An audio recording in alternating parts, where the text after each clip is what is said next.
السلام علیکم ورحمۃ اللہ وبرکاتہ نحمدہ ونصلی علی رسولہ الکریم اما بعد فاعوذ باللہ من الشیطان الرجیم بسم اللہ الرحمن الرحیم رب اشرح لی صدری ویسر لی امری واحلل عقدۃ من لسانی یفقہوا قولی آمین یا رب العالمین۔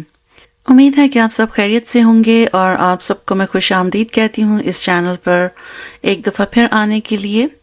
جیسے کہ تھمبنیل سے آپ کو اندازہ ہو گیا ہوگا کہ جو آج کا ٹاپک ہے وہ ہے الوداع رمضان۔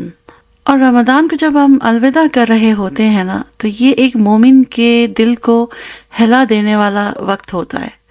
رمضان کا مہینہ جب بھی آتا ہے یہ ہمارا ایسا مہمان ہوتا ہے جو کہ ہمارے گھروں، مسجدوں اور دلوں میں روشنی لے کر آتا ہے۔ ہر سال کی طرح جب یہ مہینہ آیا تو مسجدیں آباد ہو گئیں۔ وہ لوگ جو کبھی نماز فجر مسجد میں نہیں پڑھتے تھے وہ مسجدوں کی طرف جانے لگے۔ رات کو تراویح کا اہتمام ہونے لگا مسجدوں میں، اور پھر قرآن کی آوازیں گونجنے لگیں۔ سحری کے وقت بھی گھر میں چہل پہل ہونے لگی، ایک نورانی سی فضا پیدا ہو گئی، اور اسی طرح افطار کرتے وقت ہم سب کے دل شکر کے جذبات سے بھر گئے۔ کچھ ممالک میں آج 29واں روزہ ہے اور ہمارے ہاں 30واں روزہ ہے۔ تو میں نے یہ سوچا کہ رمضان رخصت ہو رہا ہے تو اس کے ساتھ میں آپ سے کچھ اپنے دل کی باتیں بھی شیئر کروں۔ تو چلیں سب سے پہلے ہم سب اللہ سبحانہ تعالیٰ کا شکر ادا کرتے ہیں کہ ہمیں ایک اور بابرکت مہینہ نصیب فرمایا اور اس کی رحمتوں، برکتوں اور مغفرت سے بھرپور فائدہ اٹھانے کا موقع دیا۔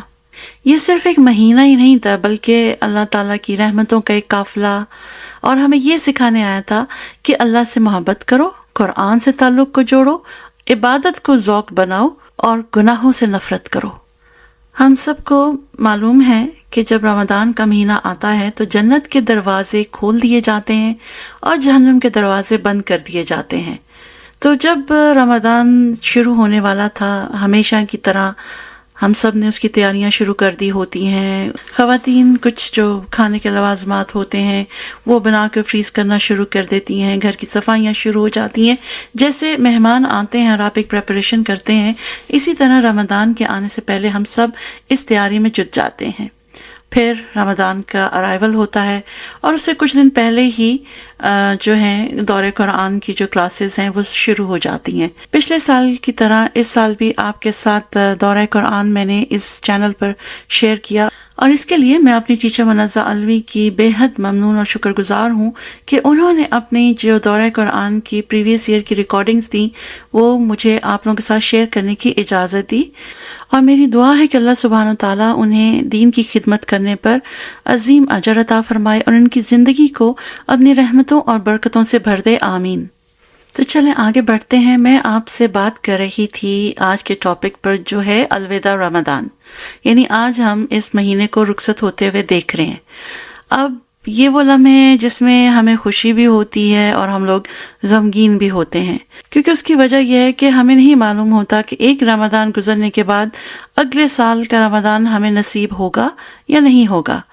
تو پھر ہمیں یہ خوشی ہوتی ہے کہ ہمیں اللہ تعالیٰ نے ایک اور مہینہ دے دیا، عبادتوں کی توفیق دی، اور غمگین اس لیے کہ یہ وہ مہینہ جس میں اللہ کی رحمتوں کی بارش برستی ہے اب ہم سے رخصت ہو رہا ہے، اور ہمیں نہیں پتہ اگلا سال نصیب ہوگا نہیں ہوگا، ہماری عبادتیں قبول ہوئیں یا نہیں ہوئیں، اللہ ہم سے راضی ہوا یا نہیں ہوا۔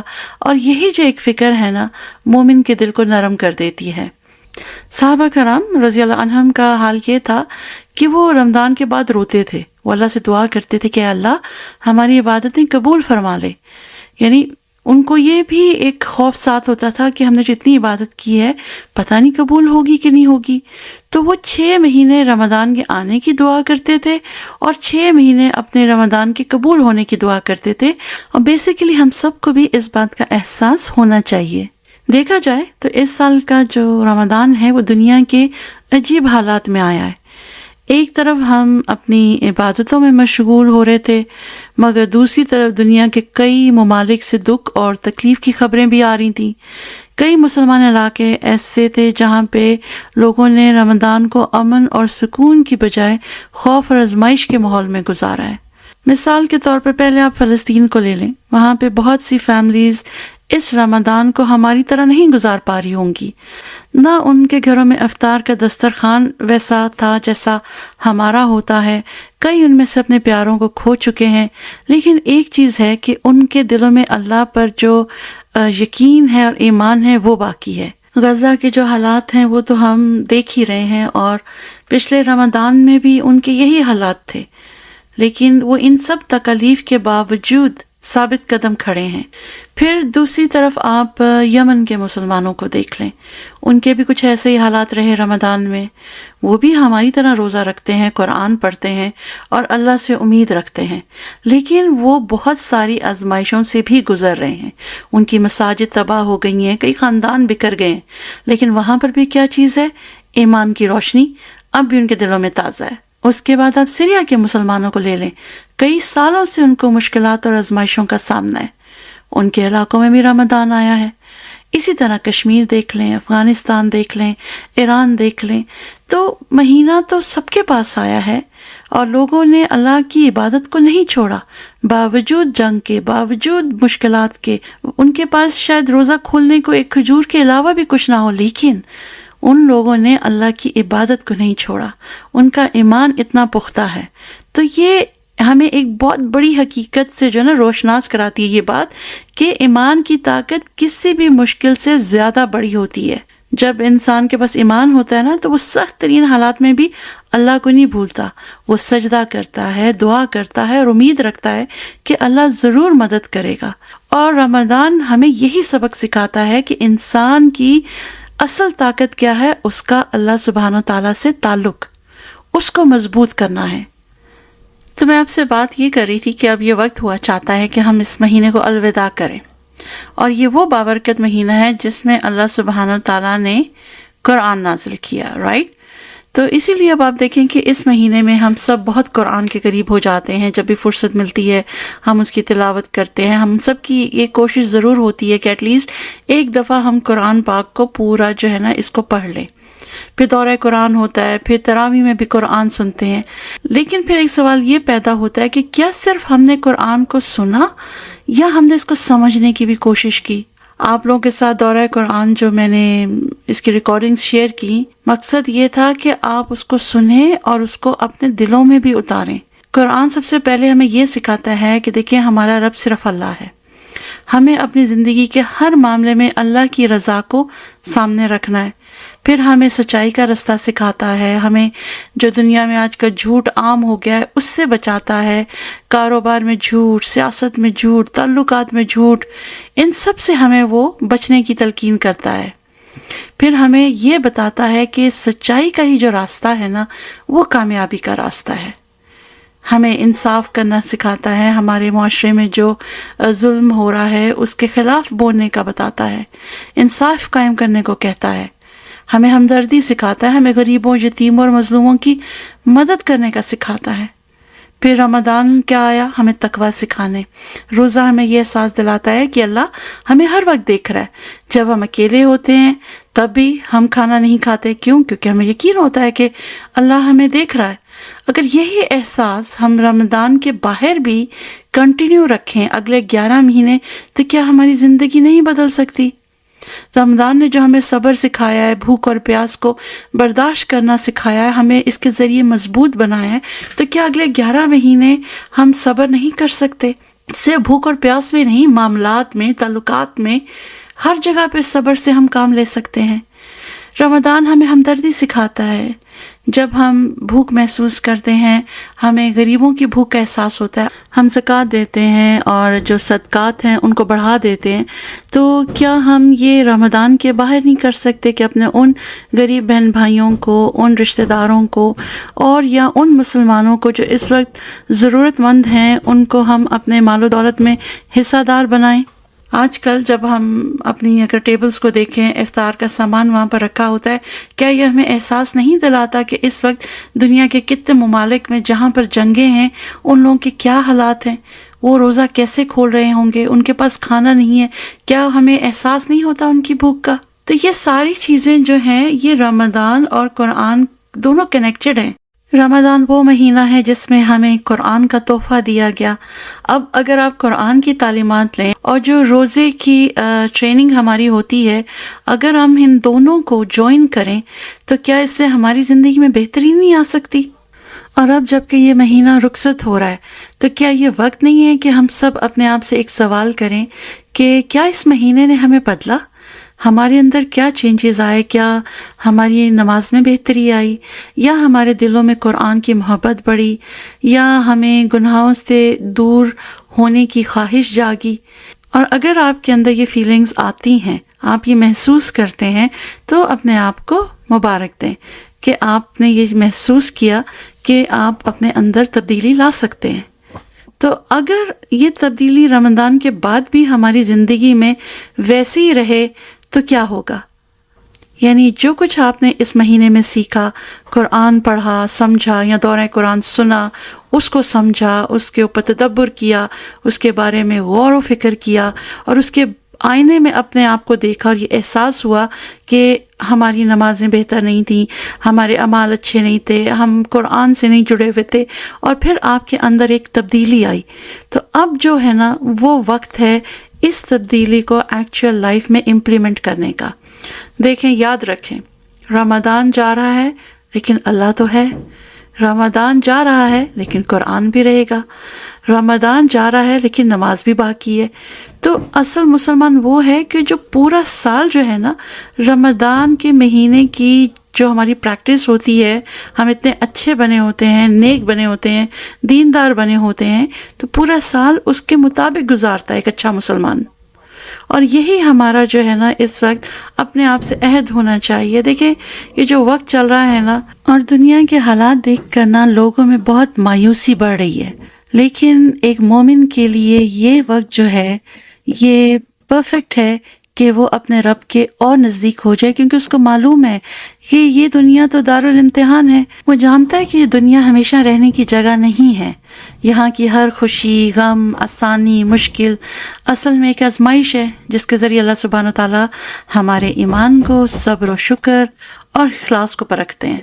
اب یہ ایک مومن ہی جان سکتا ہے کہ اصل کامیابی جو ہے نا وہ اس دنیا کی عارضی کامیابی نہیں ہے، بلکہ آخرت کی اس کو جو دائمی کامیابی ہے نا وہ چاہیے ہوتی ہے، جہاں پر ہر عمل کا حساب ہوگا اور جہاں کی زندگی ہمیشہ کے لیے ہے۔ موسٹلی جو لوگ ہیں نا وہ یہی سمجھتے ہیں کہ جو دنیا کی کامیابی ہے نا وہی پرفیکٹ ہے، اچھا گھر، گاڑی، مال و دولت، ملنا ملانا، گھومنا پھرنا، یہی سب کچھ ہے۔ لیکن اس شعور کے ساتھ نا ایک سچا مسلمان اپنی زندگی نہیں گزارتا۔ وہ دنیا کے کام کرتا ہے، ٹھیک ہے، محنت کرتا ہے، رزق بھی کمانا ہے، گھر بار بھی دیکھنا ہے، بچوں کو تعلیم بھی دینی ہے، اور بھی جو زندگی کے معاملات ہیں ان پر وہ کام کرتا ہے، لیکن اس کا دل جو ہے دنیا کی محبت میں گم نہیں ہوتا۔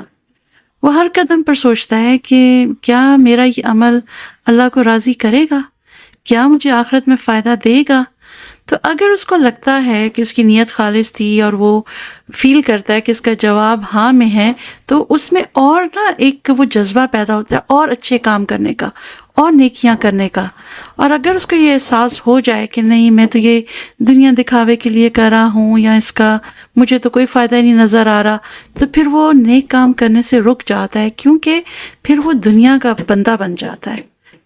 تو خیر، کہنے کی بات یہ تھی کہ اس مہینے میں ہماری ٹریننگ ہوئی ہے، تقویٰ آیا ہے، صبر آیا ہے، اور پھر ہم نے قرآن پڑھا جس نے ہمیں پورا ضابطہ حیات دے دیا کہ ہماری زندگی قرآن کے اراؤنڈ ہی ہونی چاہیے۔ تو ان دونوں چیزوں کو ملا کر ہم انشاءاللہ اپنے اندر بہت بڑی تبدیلی لا سکتے ہیں، اپنا کل جو گزر گیا اس پہ شرمندہ ہو کے اپنا آنے والا کل بہترین کر سکتے ہیں۔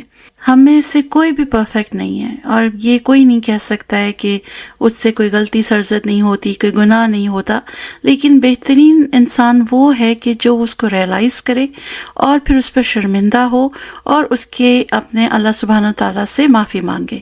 اب اس مہینے کے ختم ہونے کے بعد ہی پتہ چلے گا کہ ہم اپنے ان وعدوں پہ کتنے قائم ہیں جو ہم نے پورے رمضان عبادات میں اپنے اللہ سے کیے، یا ہمارے اندر جو احساسات جاگے اپنے آپ کو بہتر انسان بنانے کی، کیا ہم اس کو کنٹینیو کر سکتے ہیں کہ نہیں، یا پھر ہم دنیا کے کھیل تماشوں میں گم ہو جائیں گے۔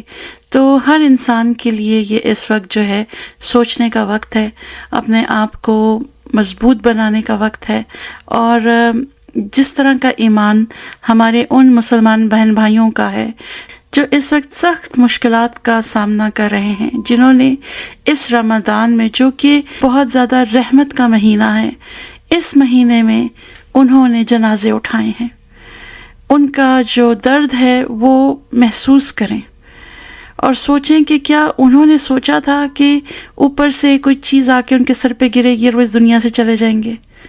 تو اسی طرح ہماری زندگی ہے، ہمیں کچھ نہیں پتا اگلا لمحہ کون یہاں پر ہے اور کون چلا گیا ہے۔ تو میری درخواست ہے کہ اس بات کو سمجھیں، وقت بہت کم ہے، ہم سب کے پاس بہت کم ہے، ہم نے سامان تو صدیوں کا کیا ہوا ہے، لیکن ہمیں اگلے لمحے کا نہیں معلوم۔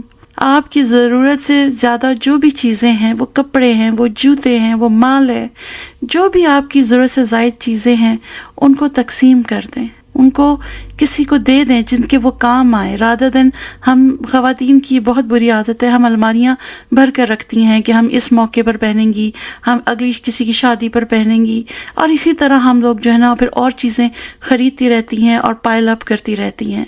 پلیز اپنے آپ کو کلٹر فری کریں، جتنا فالتو سامان آپ کو لگتا ہے جو آپ کی ضرورت سے زائد ہے، پلیز اس کو کسی کو دے دیں، اپنی زندگی کو ہلکا پھلکا کریں، آسان ہو جائے گی آپ کی زندگی جب آپ دوسروں کے لیے آسانیاں پیدا کریں گے۔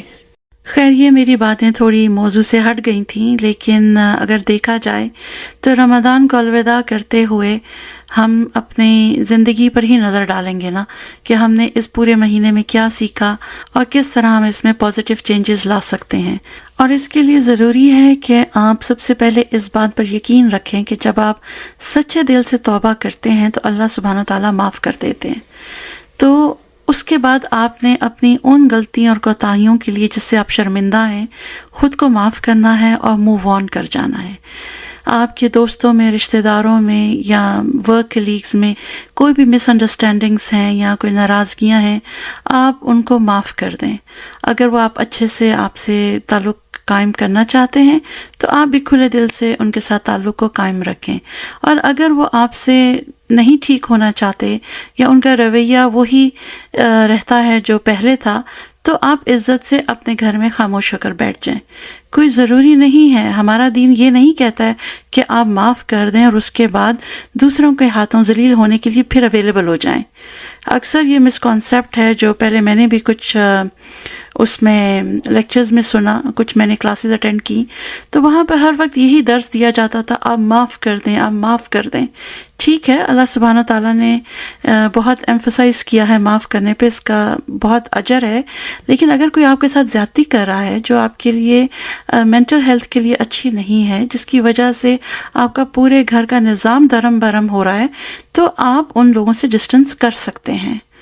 ٹھیک ہے، ہمیں یہی بتایا جاتا ہے کہ اگر آپ قطع تعلق کریں گے، قطع رحمی کریں گے تو سارا عذاب آپ پر آئے گا، لیکن اگر آنیسٹلی آپ یہ جانتے ہیں کہ آپ حق پر ہیں، آپ کسی کے ساتھ زیادتی نہیں کر رہے، تو پھر آپ سائڈ پر ہو کر بیٹھ جائیں، بجائے اس کے کہ آپ ان کے بارے میں دل میں بغض رکھیں، ان کا برا سوچیں، ان کے بارے میں لوگوں سے ڈسکشنز کریں، کیونکہ وہ غیبت میں آ جاتا ہے نا، تو اس طرح ہم اپنے آپ کو خود ہی گناہ گار کر لیتے ہیں۔ تو ایسی سچویشنز سے بچنے کا سب سے بہترین حل یہ ہے کہ ایسے لوگوں کو ایوائڈ کیا جائے جو آپ کے ساتھ برا سلوک کرتے ہیں۔ کہیں نظر آ جائیں کسی محفل میں تو آپ سلام ضرور کریں، لیکن اپنا ڈسٹنس مینٹین رکھیں۔ پھر اگلی بات یہ ہے، اپنی صحت پر توجہ دیں۔ اگر آپ کی صحت اچھی ہوگی، آپ کی نیند پوری ہوگی، آپ کے دل میں یہ احساس ہوگا کہ آپ ایک ذمہ دار اور اچھے مسلمان بننا چاہتے ہیں، تو اس کے لیے آپ کو اپنی صحت بھی اچھی رکھنی پڑے گی۔ رمضان میں کتنے لوگ ہیں اسموکنگ نہیں کرتے نا روزے کے دوران، تو وہ اس کے بعد بھی اسی پریکٹس کو کنٹینیو کر سکتے ہیں، چھوڑ سکتے ہیں۔ پھر یہ کہ اپنے اندر کی ہر انسان کو جو خامیاں ہوتی ہیں خود معلوم ہوتی ہیں، تو آپ ایک چارٹ سا بنائیں اور اس پہ لکھیں کہ میں رمضان شروع ہونے سے پہلے ایسا تھا یا ایسی تھی، اس مہینے میں نے یہ کام نہیں کیے، میں نے ان کو اللہ کی رضا کے لیے چھوڑ دیا، کیونکہ میں روزہ رکھ کے یہ کام نہیں کر سکتا تھا یا تھی، تو اب میں نے آگے انہی چیزوں کو لے کر چلنا ہے۔ یہ مقصد ہے اس رمضان کا کہ ہم نے اپنے آپ کو ٹرانسفارم کرنا ہے. اور آج جب ہم اس مہینے کو رخصت کر رہے ہیں نا، انکلوڈنگ می، یہ خوف بھی اندر، کیا ہمارا آنے والا کل ویسا تو نہیں ہو جائے گا جیسے ہمارا کل تھا، کہ جیسے ہی کل عید آئے گی ہم بھول جائیں گے، ہم سمجھیں گے کہ بس اب ہمیں فریڈم مل گیا ہے، اب ہم جو مرضی کریں. تو اس کا خوف ہونا چاہیے ایک مومن کو کہ نہیں، میں نے پورا ایک مہینہ اپنے اللہ کی رضا کے لیے اپنے آپ کو بدلا، عبادت کی، وعدے کیے، لوگوں کے ساتھ میں نے بہت خلوص سے بات کی، میرا اخلاق اچھا ہو گیا، میرے گھر میں معاملات اچھے ہو گئے، میرے نیبرز کے ساتھ، میرے رشتہ داروں کے ساتھ، میں نے زکوٰۃ دی، میں نے صدقات دیے. تو کیا میں اس جیسا رہوں گا کہ نہیں؟ تو یہ لمحہ فکریہ ہے، اس پہ آپ نے بہت زیادہ فوکس کرنا ہے، اور ہر کام کو کرتے ہوئے ایک دفعہ رک کے اور سوچنا ہے کہ کیا میں صحیح کر رہا ہوں کہ نہیں. یہ میں رمضان میں تو نہیں یہ کام کر سکتا تھا. کیا روزہ رکھ کے میں نے جھوٹ بولا، چوری کی، غیبت کی، کسی کا برا چاہا؟ روزے کی حالت میں تو میں نے کبھی نہیں کیا، اور پورا مہینہ میں نے ان چیزوں سے اپنے آپ کو بچایا ہے. اور اب اگر میں اسی راستے پر دوبارہ سے گامزن ہوں تو میری رمضان کی ٹریننگ کہاں گئی؟ میرے روزے، میرے وعدے، میری عبادات، میرا اخلاص، وہ سب کہاں گیا؟ تو اس مہینے کو رخصت کرتے ہوئے آپ نے ان وعدوں کو یاد رکھنا ہے. بہرحال میں آپ سے ان دعاؤں پر اجازت چاہوں گی کہ اے اللہ ہمیں ثابت قدمی عطا فرما دے، ہمیں ہمارے دین کی سمجھ عطا کر دے، نبی کریم صلی اللہ علیہ وسلم کی سنتوں پر عمل کرنے والا بنا دے، ہمیں اپنی رحمت کے سائے میں لے لے، ہمارے ایمان کو مضبوط کر دے، اور ہماری جو بھی یہ ٹوٹی پھوٹی عبادات تھیں ان کو قبول فرما لے. یا رب ہمیں نیک لوگوں کا ساتھ دے اس دنیا میں، اور جنت میں بھی ہمیں ان کے ساتھ داخل کر، ہمیں جہنم سے پناہ دے، اور ہمارا انجام خیر پر ہو، ہمارا آسان حساب ہو، ہمارے گناہ بخش دے. ہمارے والدین جو اس دنیا سے چلے گئے ہیں ان کی مغفرت کر دے، اور آخرت میں ہمیں ان کے ساتھ رکھنا اپنے جنت کے باغوں میں. اور جو والدین حیات ہیں انہیں صحت اور ایمان والی زندگی عطا فرما. ہماری اولادوں کو نیک اور اپنا فرما بردار بنا کر رکھنا یا ربی. ان کے چیلنجز ہم سے بہت مختلف ہیں، ان کو ہر جگہ سرخرو کرنا اور ان کو کامیابی عطا کرنا، اور انہیں گناہوں کی طرف جانے کے راستے سے بچانا. انہیں دین اور دنیا میں فلاح عطا فرما دے. مسلمانوں کے اوپر اپنا خاص رحم و کرم کر دے یا رب، ان کو اپنی رحم کی چادر میں لپیٹ لے. آج ایک مسلمان بھائی دوسرے مسلمان بھائی کو مار رہا ہے، ان کے اندر اتفاق، ہمدردی اور احساس پیدا کر دے. ہم سب کو فتنوں سے بچا لے، ہم سب کی نعمتوں کی حفاظت فرما، بری نظر اور حسد سے بچا. ہماری روز و عبادات میں جو کمی رہ گئی ہے مالک اس کو معاف فرما دے، اور جو بھی خطائیں ہم سے ہوئی ہیں ان کو بھی درگزر کر دے. دنیا اور آخرت کی رسوائی سے بچا لے، اور ہمیں نیک اور باعمل مسلمان بنا دے. یا اللہ ہمیں دجالی فتنوں سے بچا لے، ہماری حفاظت فرما. ہم مسلمان بھٹک گئے ہیں، غلط رستوں پر چل پڑے ہیں، ایک دوسرے کے دشمن ہو گئے ہیں، ہمیں معاف کر دے. بیماریوں اور آزمائشوں سے بچا لے. ہم اس وقت ذہنی، روحانی اور جسمانی طور پر بالکل نڈھال ہو گئے ہیں. ہمیں وہ طاقت عطا فرما کہ ہم ہر مشکل کا سامنا کر سکیں. ہمیں جہنم سے آزاد کر دے. ہماری اولادوں کے دلوں میں ہماری محبت پیدا کر دے. ہمیں لوگوں سے معافی مانگنے والا اور معاف کرنے والا بنا دے. ہمارے گھروں میں سکون عطا فرما دے. میاں بیوی کے دلوں میں ایک دوسرے کے لیے محبت اور عزت ڈال دے. اور وہ جو کہ ان میرڈ ہیں ان کو اپنی طرف سے بہترین ساتھی عطا فرما. یا رب ہم بہت کمزور ہیں، ہمیں مانگنے کا ہنر نہیں آتا. تو ہمارے دلوں کے حال جانتا ہے. جو یہ دعائیں سن رہا ہے جہاں پر بھی ہے ان کی تمام نیک خواہشات کو قبول فرما لے. یا رب ہمیں اس حال سے اس دنیا میں اٹھا کہ تو ہم سے راضی ہو. ہمارے اعمال ایسے نہیں کہ ہم اس کو اپنا حق مانیں، پر ہماری تجھ سے التجا ہے. ہمیں ایسا مقام عطا فرما جنت الفردوس میں جہاں سے ہم تیرا دیدار کر سکیں. یا رب چھوٹا منہ بڑی بات ہے، لیکن ہم تیرے اذن سے ہی اس مقام تک پہنچیں گے. یا رب ہمیں اپنے ان بندوں میں شامل فرما لے جو بغیر حساب کے جنت میں داخل ہوں گے. یا اللہ ہمارے صغیرہ اور کبیرہ گناہ معاف فرما دے اور قرآن کو ہماری زندگی کا نور بنا دے۔ ہمیں اگلا رمضان ایمان اور صحت کے ساتھ نصیب فرما۔ یا رب، ہمیں توکل کی اس بلندی پر پہنچا دے کہ دنیاوی خواہشات ہمارے لیے بے معنی ہو جائیں۔ ہمارے دل سے گناہوں کا بوجھ ہٹا دے، ہماری ٹوٹی پھوٹی عبادتوں کو اپنی بارگاہ میں قبول فرما لے، ہماری تنہائیوں کو اپنے نام کی روشنی سے منور کر دے۔ بے شک تو بڑا بخشنے اور قبول فرمانے والا ہے۔ آمین یا رب العالمین۔ وآخر دعوانا ان الحمد للہ رب العالمین۔ السلام علیکم ورحمۃ اللہ وبرکاتہ۔